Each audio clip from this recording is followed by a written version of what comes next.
आसन लीजिए।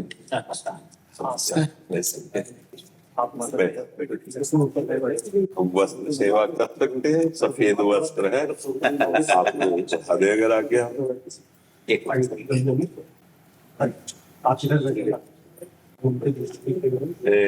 अपने इन बाल संतों को उड़ा दे। बस नहीं, महाराज जी को पहले तो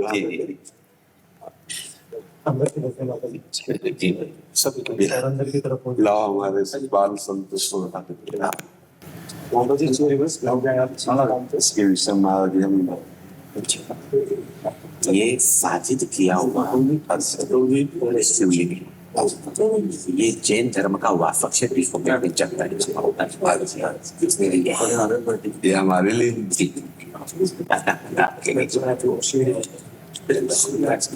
एक से दो को मिला हमारे सुख के लिए लेंगे।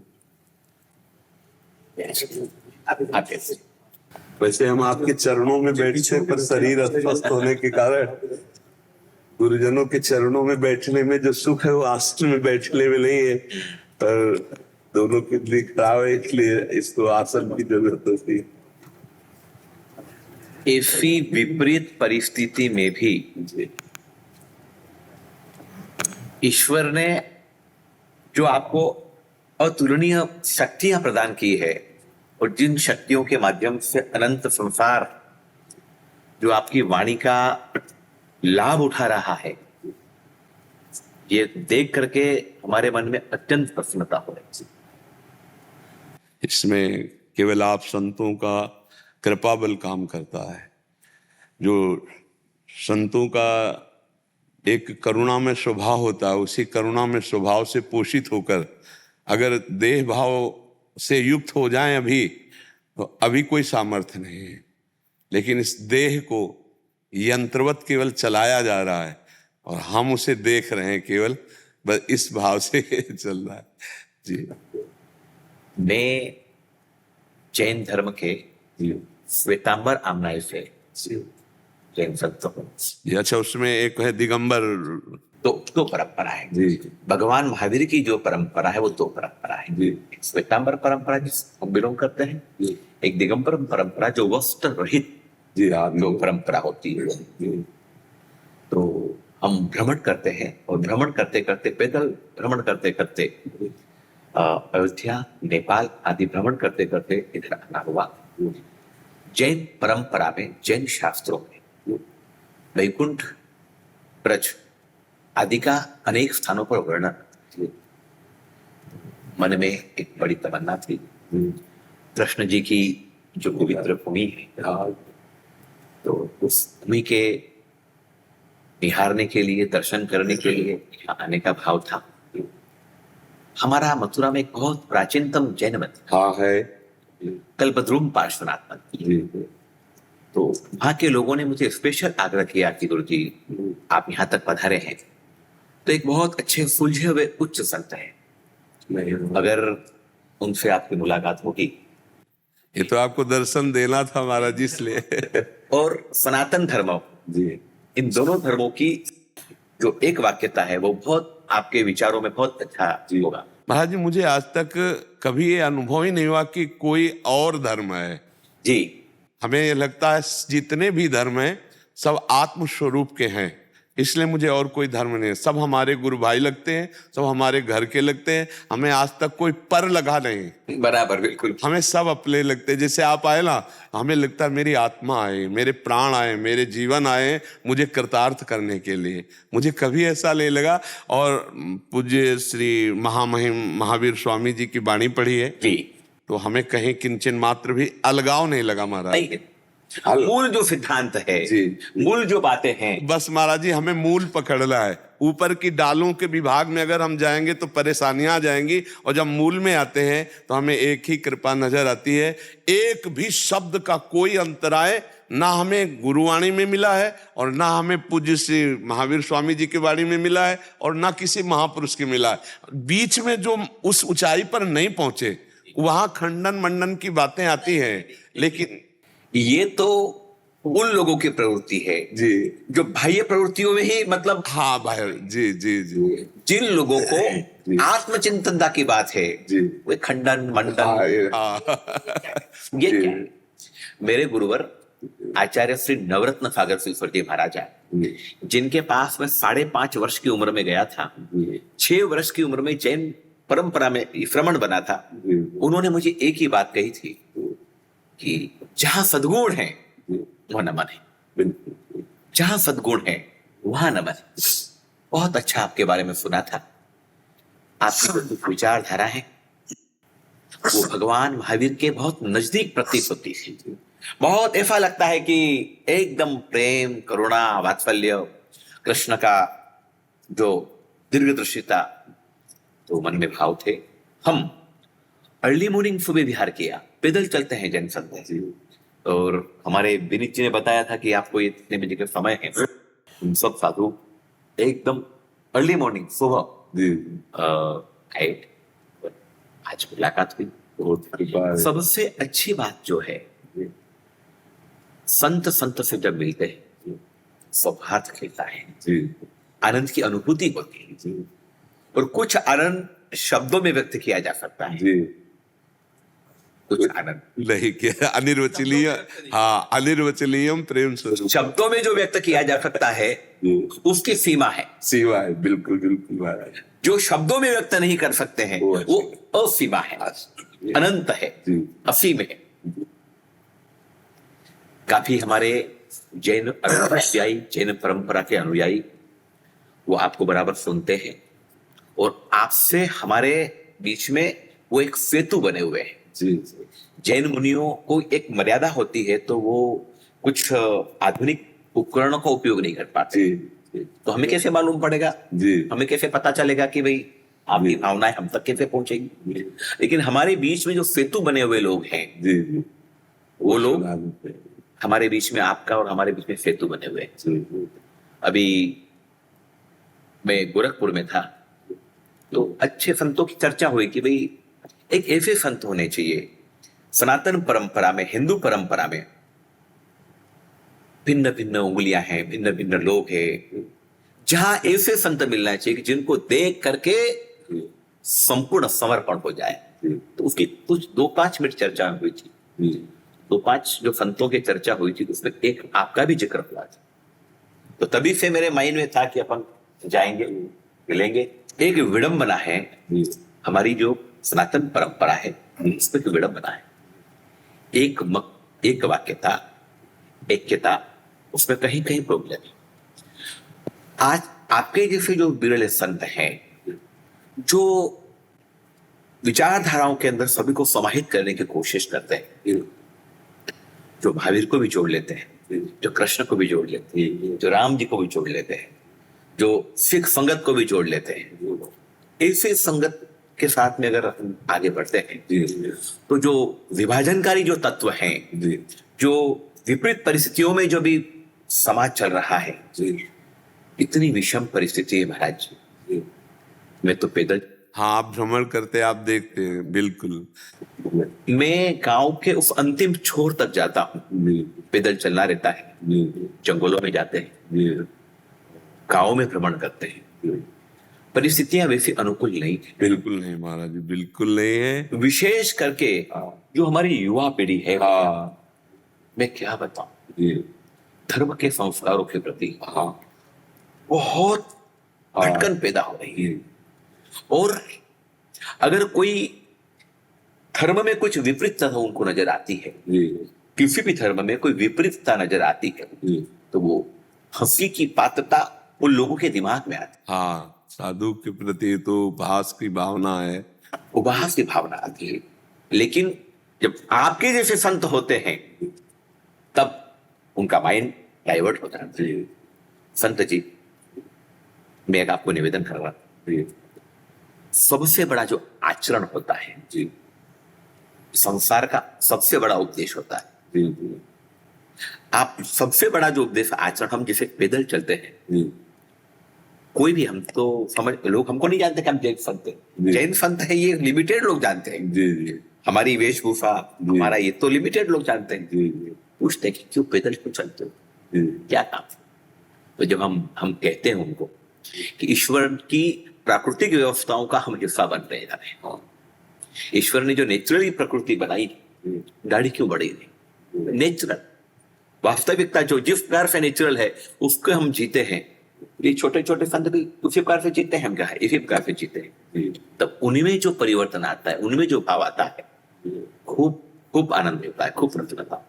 सुबह जब हम 2 बजे निकलते पैदल तो यहाँ से लेकर वहां तक 70-80 हजार नौजवान होते, 70-80 राधा राधा राधा। तो लगता है कि संतों की, भगवान की बड़ी कृपा है जो आज हमारे नौजवान बदल रहे हैं, आज बदल रहे हैं। नहीं महाराज, साधु वेश का उपहास ही करना उनको आता है, क्योंकि आधुनिकता की पढ़ाई पढ़ी और ऐसे सीरियल देखे और ऐसी बातें समाज में उनके सामने डाली गई जिससे संतों का स्वरूप एकदम उनको लगा कि पाखंड, दम्भ, फ्रॉड केवल। तो वो असली संतों के प्रति भी वही नजारा रखते हैं। परिस्थितियां भी ये है जी महाराज जी, दुख भरी परिस्थिति, बड़ी विकट विषम परिस्थितियां, विशेष करके सनातन हिंदू संतों को टारगेट बना करके वेब सीरीज चल रही, फिल्में बन, हाँ, उससे नए बच्चों के अंदर भावनाएं, नए लोगों को मालूम नहीं, जी, नए लोगों को तो वो मोबाइल के अंदर वेब सीरीज चालू करी, कुछ फिल्म देखी और फिल्म में पर्टिकुलर हमारे संतों को जी टारगेट बना करके उनको ये दिखाया जाता है। ठीक हो सकता है, कुछ परसेंटेज हो सकता है। हाँ महाराज जी, इसमें क्या हुआ कि हम लोगों में जो भगवत लक्ष्य नहीं बनाए हुए हैं और उन्होंने अर्थ और वासना भोगों की पूर्ति के लिए भेष रखा, और जब उनके पास वैभव एकत्रित हुआ तो उस भोग का प्रदर्शन किया, तो वो प्रमाण मिल जाने के कारण नए नए बच्चों को और अश्रद्धा हो गई। तो जब उनके सामने सत्यता का प्रमाण रखा जाएगा तो ऐसा नहीं सब में भगवान उनकी बुद्धि बदलेगी, जरूर बदलेगी। बहुत से नौजवान भाई को देख करके हमारी उम्मीदों के अंदर एक नया विश्वास प्रकट हुआ है। जैन परंपरा में किसी भी प्रकार की परिस्थिति में और जितने भी जैन संत, जैसे हमारे जितने भी हैं यहाँ पर या हिंदुस्तान में किसी भी कोई भी संप्रदाय, कोई भी सूर्य अस्त होने के बाद हाँ, खान पान विभाग बना, चाहे जितनी गर्मी, तो ये आप सच फरमा रहे हैं कि भाई अगर जीवन की अगर शुद्धता प्रक्रिया है तो उसको अपने आप में ऐसा भोजन जो तामसिक भोजन हो, तामसिक आहार, वो साधना में तो अवरोध पैदा करेगा, व्यवधान पैदा करेगा। तामसिक आहार व्यवधान साधना में हो ही नहीं सकता। इसीलिए हमारा जो आहार है, भगवान महावीर ने यही कहा कि तामसिक आहार, कोई भी तामसिक प्रवृत्ति नहीं थी। और अभी जो विचारधारा है, सबको साथ में जोड़ने की जो भावना है, बहुत बस आप गुरुजनों का आशीष रहे कि हम जब तक श्वास प्राण रहे तब तक आप संतों की, समाज की यही सेवा बने कि जो आप संतों से जूठन मिली है ज्ञान की, वही सबको पवा सके। बस हम प्रभु से प्रार्थना करेंगे, ईश्वर आपका जो स्वास्थ्य, हमने थोड़ी सी जानकारी निकाली है आपके बारे में, लेकिन उसके बावजूद भी अनुकूल परिस्थिति में तो सारी दुनिया चलती है। अनुकूल परिस्थिति में तो सारी दुनिया चलती है, लेकिन विपरीत परिस्थितियों में भी जो ये आपने जो मजमा बना रखा है, हम जयपुर जा रहे हैं यहाँ से, हमारा वर्षावास 4 महीने के लिए जयपुर चातुर्मास। जैन संत केवल 4 महीने ही एक जगह स्थिर रहते हैं, 8 महीने उसकी भ्रमणता होती है। वैसे प्रायः संन्यास विरक्ति का यही नियम है, हर संप्रदाय की विरक्ति का नियम है कि चातुर्मास एक जगह, इसके बाद आप भ्रमण कर सकते हैं, ऐसा जी। पर खूब प्रसन्नता होगी। हमने अपनी साधना में भी, हमारी आराधना में उपासना होती है, जैन परंपरा में प्रतिक्रमण होती है, साधना होती है, उसमें भी हम जरूर आपके विषय में ईश्वर से प्रार्थना करेंगे कि ऐसे संत अगर होते हैं तो क्या समाज में बड़ा विघटन चल रहा है, बहुत विकट विषम परिस्थितियां हैं, बहुत विषम परिस्थितियां हैं महाराज जी, बड़ी विषम परिस्थितियां हैं। और ऐसी विषम परिस्थितियों में भी आप, विपरीत परिस्थिति में भी जो शरीर तो साथ दे नहीं दे, मन जो है हमारा जी मन में तो हर समय इतना आनंद बना रहता है आप गुरुजनों के प्रताप से कि इसकी कोई परवाह नहीं। एक आत्मबल, एक भागवतिक बल, एक ऐसा चैतन्य बल जागृत है, वो हमारा नहीं है, वो आप सब गुरुजनों के द्वारा दिया हुआ, क्योंकि सेवा करवानी है। ये किंचन मात्र कहीं कोई हमको ऐसा महसूस नहीं होता कि मैं बीमार हूं, और जब यहां से हटूंगा तब बीमार हो जाऊंगा फिर सैया में पड़ जाऊंगा, फिर 4 लोग, वो सब लीलाएं होगी। पर जब तक बैठे हैं तब तक एक अमोघ शक्ति काम कर रही है, गुरुजनों की, आप सब महापुरुषों की शक्ति काम कर रही है। और ये निश्चित केवल कुछ समय के लिए है। ये जो कभी कभी ऐसा होता है ना, तो ये भागवतिक लहर दौड़ती कुछ समय के लिए ऐसा होती है, वो कहीं भी किसी को निमित्त बना ले और वो अपना प्रभाव दिखाती रहती, भगवत वाणी अपना प्रभाव दिखाती रहती। जैन परिभाषा में एक शब्द आता है, तन में व्याधि, मन में समाधि। हाँ, ये बिल्कुल यही तन में व्याधि, मन में समाधि, जी, तभी लगेगी आत्म समाधि। हाँ बिल्कुल बिल्कुल। जब आत्मा की समाधि होती है, हाँ, तो उसमें कोई तन तो ठीक है, हाँ, तन में चाहे व्याधि हो, आत्मा में समाधि है, तो उससे दुनिया में और कोई सुख नहीं हो सकता। अगर तन व्याधि युक्त है और मन स्वस्थ है, बस स्वस्थ, बस बराबर हो गया, ये आनंद का विषय रहता है। तो बहुत कृपा हुई आपके दर्शन। जीवन में हमारा दोबारा आने का लग नहीं रहा है, क्योंकि हम पैदल चलते हैं। जी, पैदल चलते हैं, इसलिए जिंदगी में शायद मुझे नहीं लग रहा है कि हम दोबारा यहाँ पे आ पावे, क्योंकि हजारों किलोमीटर पैदल चल करके हमारा मूलतः गुजरात, राजस्थान, मध्य प्रदेश, महाराष्ट्र, ये विचरण का ज्यादा स्थान है। एक हमारा बहुत बड़ा तीर्थ है समेत शिखर जी, तो उस परंपरा, उसके लिए हमारा यहाँ आगमन हुआ था।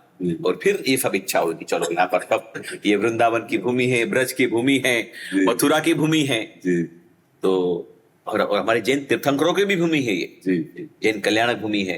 अयोध्या जहां पर मैं गया था, तो वहां पर 19 कल्याणक भूमियां हैं। भगवान ऋषभदेव, भगवान जितने भी तीर्थंकर है, वहां पर उनका जन्म हुआ था, वहां पर उनकी समाधि हुई थी, वहां पर उनके हुए थे। आपका इतना प्रेम है, अतिथि का सत्कार, संतों का सत्कार, ये तो आपके रोम रोम में भरा हुआ है। आपके चेहरे से ये प्रतीत हो रहा है एक जैन संतों को आपने जो आज मान दिया, जिले हमारा प्यार दिया। और एक और बात है कि ज्ञानी ज्ञानी से मिले, कह रहे ज्ञान की बात, बस वही बात होती है। जहाँ ज्ञान हो जाता है, फिर ये सब दूसरी बातें सब खत्म हो जाती है, वरना तो सब वो कहानियां चालू हो जाती है, वो भिन्न भिन्न प्रकार की बातें चालू हो जाती। पर आपका इतना स्नेह भाव है संत जी।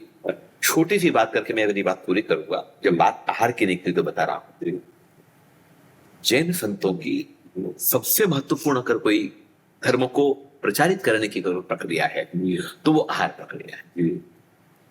हमारा उपदेश तो सेकेंडरी, पर सबसे महत्वपूर्ण, हम जो आहार ग्रहण करने के लिए चाहते हैं, तो हमारे पात्र होते हैं, सारी सामग्रियां जो भी उनके लिए बनी हुई, अपने निमित्त से बनाए हुए का यूज नहीं करते हैं। उनके लिए जो बनाई हुई चीज होती है, उसमें से अपने अनुकूल, उसमें से हमारे जो अनुकूल है, उनकी जो श्रद्धा भक्ति, और इतना लेना, गौचरी, गद्दाचरी नहीं जितना सब ले ले ऐसा नहीं, एक सिस्टम होती है।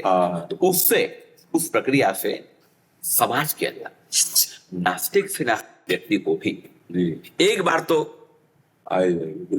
मतलब सद्भाव ना बने।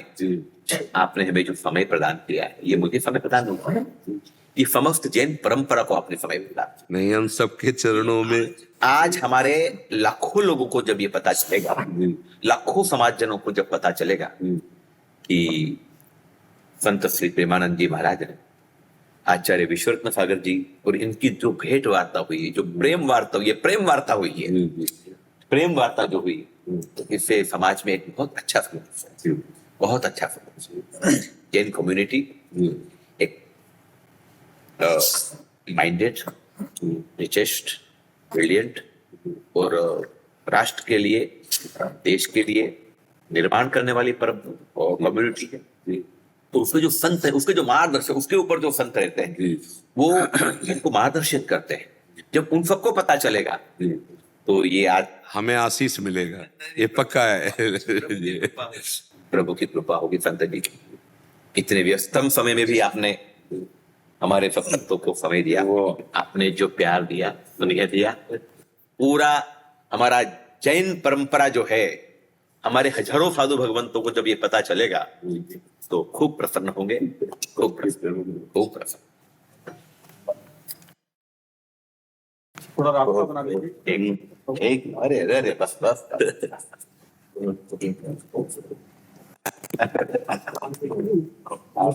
कभी कभी दास की तरह स्मरण कर। थोड़ा कभी कभी संपर्क करेंगे जी, कभी।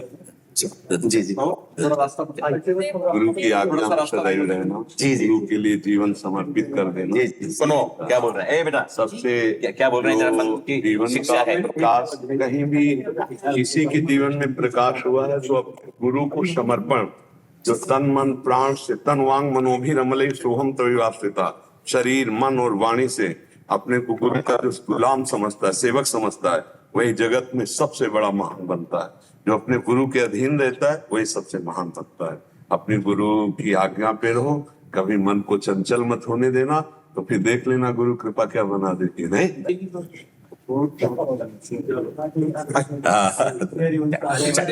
अच्छा,